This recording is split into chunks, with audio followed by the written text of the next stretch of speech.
Hello everyone. कालच्या व्हिडिओमध्ये आपण बघितलं होतं की कशा प्रकारे जी कन्सर्न आहे नॉट फॉर प्रॉफिट, नफा न कमविणारे जे संस्था आहेत त्यांची ख्याती कशा प्रकारे ड्रॉ केली जातात, त्यांची अंतिम खाती कोणती कोणती असतात.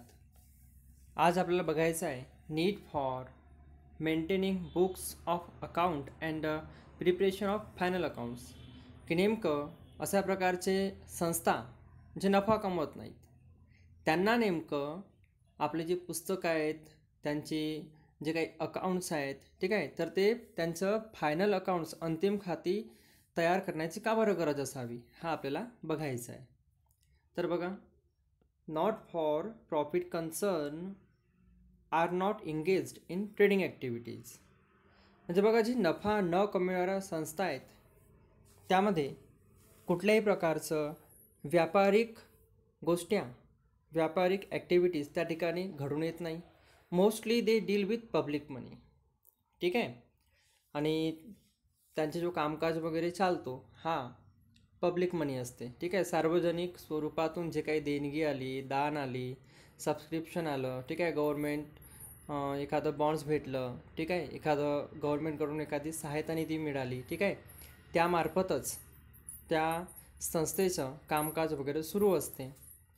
These concern collect money such as subscriptions, donations, grants, entrance fees, etc. अशा प्रकारची संस्था काय करतात, साधारणतः समाजाकडून आलेले सबस्क्रिप्शन्स, वर्गणी वगैरे, डोनेशन, दान, ठीक आहे, ग्रँट्स, ठीक आहे, जे काही गव्हर्मेंटकडून मिळते पैसा वगैरे, ठीक आहे, किंवा एंट्रन्स फीस, प्रवेश शुल्क, या सर्वांवरून पैसे वगैरे उभारून अशा प्रकारची संस्था काय करतात, आपलं कामकाज चालवतात, लोकांना सेवा पुरवतात. These concerns are answerable to the society such money collected and spent. तर बघा, पैसा जो आहे तो समाजातून निर्माण झालेला आहे, समाजातून आलेला आहे. म्हणजे अशावेळी हे जे संस्था आहेत हे त्या समाजालाच उत्तरं देतात, जबाबदार असतात, की आपण नेमकं तुमच्यापासून मिळालेला जो पैसा आहे हा आपण नेमकं कुठं खर्च केला आणि कशा प्रकारे जमा केला होता. Hence proper books of account are to be maintain. आणि म्हणूनच अशावेळी बघा, समाजातील एखाद्या व्यक्तीने विचारलं की आपण जो पैसा दिला तुम्ही कुठं खर्च केलं, ठीक आहे, तुम्ही पैसा उभारणे कोणत्या सोर्समधून केलं आणि पैसा वगैरे खर्च कोणत्या सोर्ससाठी केलं, तर ही सर्व गोष्टी वेळेवर त्यांच्याकडे असणे गरजेचं आहे. आणि जो काही त्यांचं संतुलन आहे हा बिघडायला नको, ठीक आहे. त्या संस्थेच्या थ्रू जे काही कामं वगैरे होतात, जे सेवा देण्यात येतात, तो एक त्यांच्यामध्ये एक समतोल टिकून राहावा यासाठीच त्यांचंसुद्धा बुक्स ऑफ अकाउंट मेंटेन करणे गरजेचे असते. तर यामध्ये बघा साधारणतः काय काय असते, यामध्ये गरज काय काय, तर बघा पहिलीच गरज दिलेला आहे, to maintain proper control over monetary transaction. जे काही आर्थिक ट्रान्झॅक्शन होतात, आर्थिक व्यवहार होतात, त्यांच्यावर चांगल्या रीतीने योग्य असं कंट्रोल ठेवणे, योग्य असं नियंत्रण ठेवण्यासाठी जे काही लेखापुस्तकं आहेत, ठीक आहे, त्यांना मेंटेन करणे गरजेचे असते. म्हणजे तिथंसुद्धा नफा न कमविणाऱ्या संस्थांचं खाती तयार करणे गरजेचे असते, कारण त्याशिवाय कुठल्याही प्रकारचं प्रॉपर कंट्रोल होऊ शकत नाहीत कुठल्याही ट्रान्झॅक्शन्सवर. दुसरी गरज बघा, का बरं, to know the sources of incomes and heads of expenditure, की नेमकं पैसा जो उभारण्यात आला हा कोणत्या मार्गातून आणि पैसा कोणत्या मार्गातून खर्च झाला हा सुद्धा लक्षात घेण्यासाठी अशा संस्थांची अंतिम खाती तयार करणे गरजेचे असते. To comply with the provision of law applicable to them. Example, not for profit concern as a charitable trust under Mumbai public trust act or a corporation, ठीक आहे, एखादं कोऑपरेटिव्ह सोसायटी असेल register under the cooperative society act has to comply with the provision. म्हणजे बघा, या ठिकाणी नेमकं झालं काय, की का बरं जो काही हिशोब किताब आहे तो मेंटेन करण्याची गरज का बरं असते, ठीक आहे. तर यासाठी सुद्धा सांगण्यात आलेलं आहे की गव्हर्मेंटच्या थ्रू किंवा कायद्याला अनुसरून ज्या काही तरतुदी आहेत त्या तरतुदी पूर्ण करण्यासाठी सुद्धा या ठिकाणी त्यांना जे काही लेखापुस्तक आहे ते मेंटेन करणे गरजेचे असते. साधारणतः बघा, नॉट फॉर प्रॉफिट कन्सर्न असेल ती मग एखादी चॅरिटेबल ट्रस्ट असेल, ठीक आहे, तर ती कुठल्याही प्रकारची ट्रस्ट असो, कुठल्याही प्रकारची कोऑपरेटिव्ह सोसायटी असो, त्यांना पर्टिक्युलर हेड अंतर्गत त्यांचं नोंदणी करणे, रजिस्ट्रेशन करणे गरजेचे असते. ठीक आहे. आणि त्यानुसारच त्यांचं मग वार्षिक बजेट तयार होते, ऑडिट, ठीक आहे ना, अंकेक्षणसुद्धा होणे गरजेचे असते आणि त्यासाठी त्यांचे रजिस्टर्ड होणे गरजेचे असते आणि म्हणूनच हे सर्व लेखापुस्तकावरूनच शक्य आहे. चौथा आहे to know surplus deficit of the concern during a particular period. म्हणजे जो काही सुरू वर्ष आहे किंवा पर्टिक्युलर कालावधी आहे, विशिष्ट कालावधी आहे, विशिष्ट वेळ आहे, त्या वेळेत नेमकं त्या संस्थेचं आधिक्य किती आहे, वाढवा किती आहे, डेफिसिट किती आहे, तूट किती आहे, किती पैसे कमी गेले किंवा किती पैसे वाढले, हे सर्व गोष्ट लक्षात येण्यासाठी सुद्धा या ठिकाणी लेखापुस्तकांची गरज असते. त्यानंतर बघा to know the net worth of the concern as on a particular day. एका विशिष्ट दिवशी, विशिष्ट तारखेला नेमकं त्या संस्थेकडे एकूण, ठीक आहे ना, जो नेट वर्थ आहे, एकूण रक्कम आहे ती किती आहे, जो काही ट्रान्झॅक्शन आहे गरजेचं करण्यासाठी. लास्ट आहे to avoid malpractice and misappropriation of cash and asset. आता बघा एखादं ट्रस्ट असेल तर त्या ट्रस्टला चालवण्यासाठी त्या समितीमार्फतच, त्या मेंबर्समार्फत एखादी व्यवस्थापन समिती गठीत केली गेली असेल आणि 2-3 व्यक्तींनी मिळून समजा ती संस्था चालवत असतील, तर अशावेळी बघा त्या कॅशचं किंवा त्या संपत्तीचं कदाचित गैरवापरसुद्धा होऊ शकतो. तर तो गैरवापर टाळला जावा. ठीक आहे. भ्रष्टाचार, जो काही माल प्रॅक्टिस आहे, भ्रष्टाचार वगैरे टाळला जावा, गैरवापर टाळला जावा, यासाठी सुद्धा लेखापुस्तकांची गरज असते. हे तर झाली नीड. आता बघायचं आपल्याला नेमकं meaning of receipt and payment account. Receipt and payment अकाउंटचं मिनिंग काय आहे.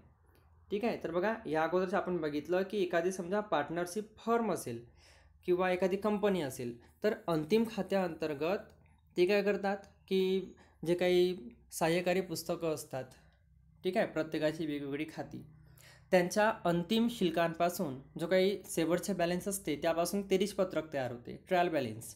आणि त्या ट्रायल बॅलन्सवरून trading account, profit and loss account, balance sheet prepare होते.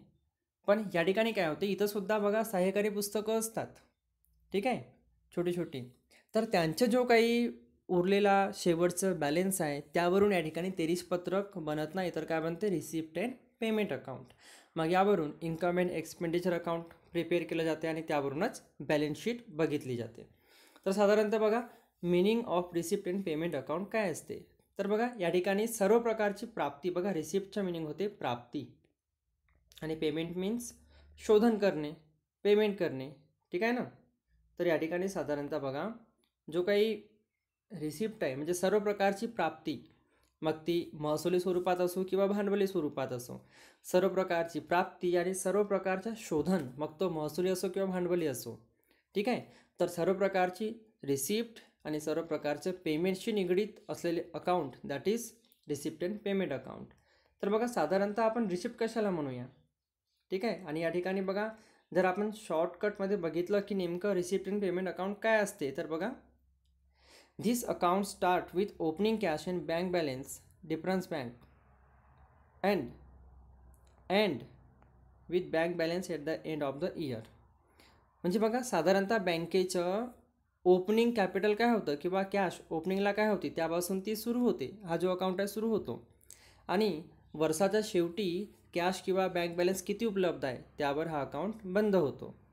मग बघा नेमकं रिसिप्टमध्ये या ठिकाणी कोणत्या कोणत्या गोष्टी मोडणार, तर बघा रिसिप्टमध्ये दिलेलं आहे all receipt during a particular period are debited to receipt and payments account irrespective of the year for which they are received and irrespective of their nature, revenue or capital. सर्वच प्रकारची प्राप्ती, साधारणतः बघा नावाच्या रिसिप्ट अँड पेमेंट अकाउंट. रिसिप्टला आपण एक प्रकारची इन्कम समजू शकतो आणि पेमेंट म्हणजेच एक्सपेंडिचर, ठीक आहे ना.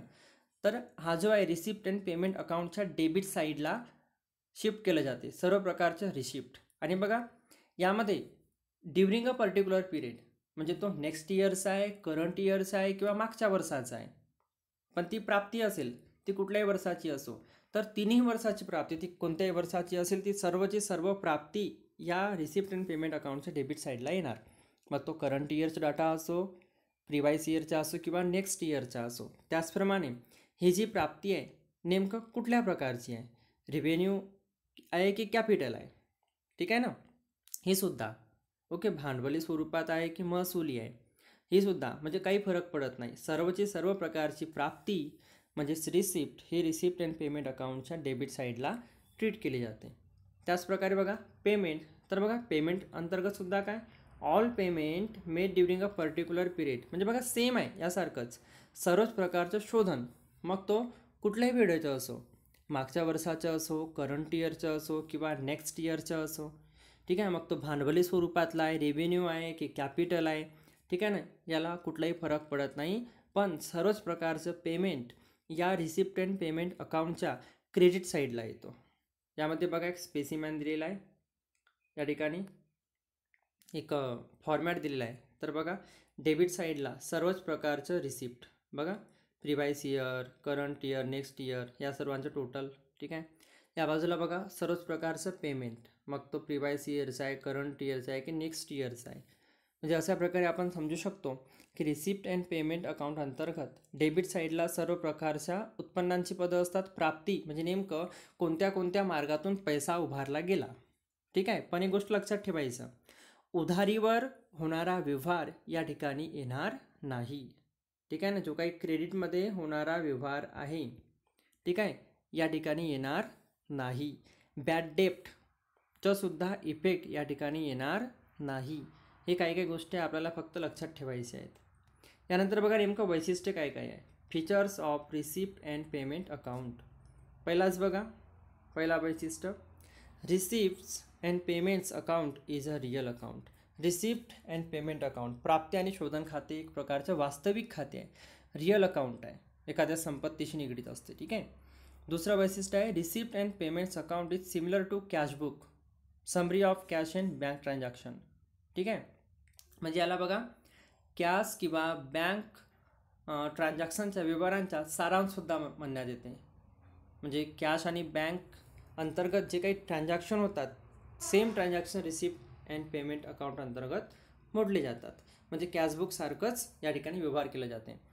तिसरं बघा, it include all type of receipt and payments. या ठिकाणी सर्वच प्रकारच्या रिसिप्ट आणि पेमेंट इन्क्लूड असते, मग तो रिव्हेन्यू असो किंवा कॅपिटल असो. आपण बघणार आहोत की नेमकं रिव्हेन्यू रिसिप्ट आणि कॅपिटल रिसिप्ट या दोघांमध्ये काय फरक आहे, हा आपण समोर बघणारच आहोत. It record all receipt and payments made during a particular period, ठीक आहे. या ठिकाणी बघा एका विशिष्ट कालावधीसाठी रिसिप्ट आणि पेमेंटचा उल्लेख केलेला असतो. मग तो करंट इयरचं राहू शकते किंवा प्रिवाइस इयरचं राहू शकते किंवा नेक्स्ट इयरचं राहू शकतो. Income receivable and amounts payable are not recorded in this account, ठीक आहे. या अकाउंटमध्ये बघा एखादी इन्कम रिसिवेबल म्हणजे बघा नेमकं प्राप्ती किती झालेली आहे, नेमकं पेमेंट किती झालेलं आहे, याचाच फक्त उल्लेख करण्यात येईल. आपण आधीच्या ठिकाणी विचार केलं, नेमकं पर्टिक्युलर प्रत्यक्ष प्राप्ती किती आहे. म्हणजे असं नाही की आपल्याला एखाद्या व्यक्तीपासून 2,000 रुपये मिळणे आहे, जर मिळाले असतील तरच त्याची नोंद होणार आणि मिळणे असतील तर ते या ठिकाणी रेकॉर्ड होणार नाही. Income receivable and amount payable, नेमकं आपल्याला बघा आपण किती शोधन केलं, किती पेमेंट केलं, या घटकाची नोंद या अकाउंटवर होणार. पण नेमकं आपण म्हणू की आपल्याला 2 महिन्याचं भाडं द्यायचं आहे आणि तो पेएबल आहे, तर त्याची नोंद या ठिकाणी अजिबात होणार नाही. म्हणजे या ठिकाणी नेमकी प्रत्यक्षात झालेली प्राप्ती आणि प्रत्यक्षात झालेलं शोधन यांचा इफेक्ट या ठिकाणी घेतला जातो. This account is a base to prepare final accounts of not for profit concern. जसं आपण 23 पत्रकावरून, ट्रायल बॅलन्सवरून पार्टनरशिप फर्म आहे, कंपनी आहे, प्रमंडळ आहे, ठीक आहे, त्यांची अंतिम खाती तयार करतो आपण, ज्यामध्ये trading account, profit and loss account, balance sheet आपण प्रिपेअर करतो. तसं या ठिकाणी रिसिप्ट अँड पेमेंट अकाउंटवरूनच काय होते, नफा न कमवणाऱ्या संस्थांची फायनल अकाउंट्स तयार केली जातात. आणि लास्ट आहे, this account shows opening and closing balances of cash and bank किंवा बँक ओव्हरड्राफ्ट. या अकाउंटमुळेच किंवा या अकाउंटवरच कॅश बॅलन्स किती आहे, ओपनिंग किंवा बँक बॅलन्स किती आहे आणि क्लोजिंग बॅलन्स किती आहे, ठीक आहे, वर्षाच्या शेवटी म्हणजे वर्षाच्या सुरुवातीला किती बॅलन्स होतं, वर्षाच्या शेवटी किती बॅलन्स होतं, हे सर्व गोष्टसुद्धा या अकाउंटवर दिसणार. आणि मग आपण उद्याच्या लेक्चरमध्ये बघूया की टाईप्स ऑफ रिसिप्ट. आपण आताच बघितलं वर की कॅपिटल रिसिप्ट, रेव्हेन्यू रिसिप्ट नेमकं यांच्यामध्ये काय काय फरक आहे आणि त्यांची आपण एक दोन एक्झाम्पलसुद्धा बघणार. तर आजच्या व्हिडिओमध्ये एवढंच. बाकीचं जो काही कन्सेप्ट आहे हा आपण उद्या समजून घेऊया. तेव्हापर्यंत कीप स्टडिंग.